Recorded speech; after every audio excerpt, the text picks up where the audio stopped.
Praise the Lord everyone. Good morning. Today Jesus our main fellowship word of God.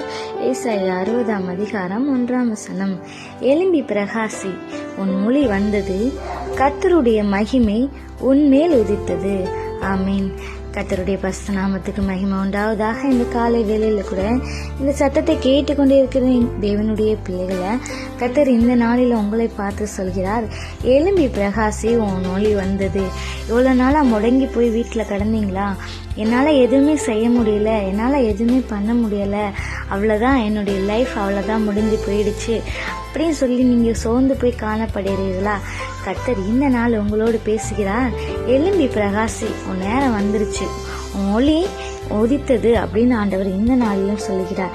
அது மட்டும் இல்லாமல் அவருடைய ஒளி என்ன பண்ணுமா? கர்த்தருடைய மகிமை உன்மேல் உதித்தது. கர்த்தர் கூட இருக்கும்போது உங்களுக்கு வருகிற போராட்டங்கள், கஷ்டங்கள் எல்லாவற்றையும் நம்முடைய தேவன் மாற்றுகிற தேவனாக இருக்கிறார்.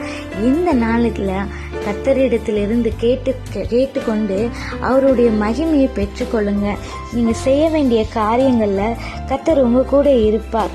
நீங்கள் அவருக்கு கன மகிமை செலுத்துங்க. ஆமீன். Thank you, Jesus. God bless you all.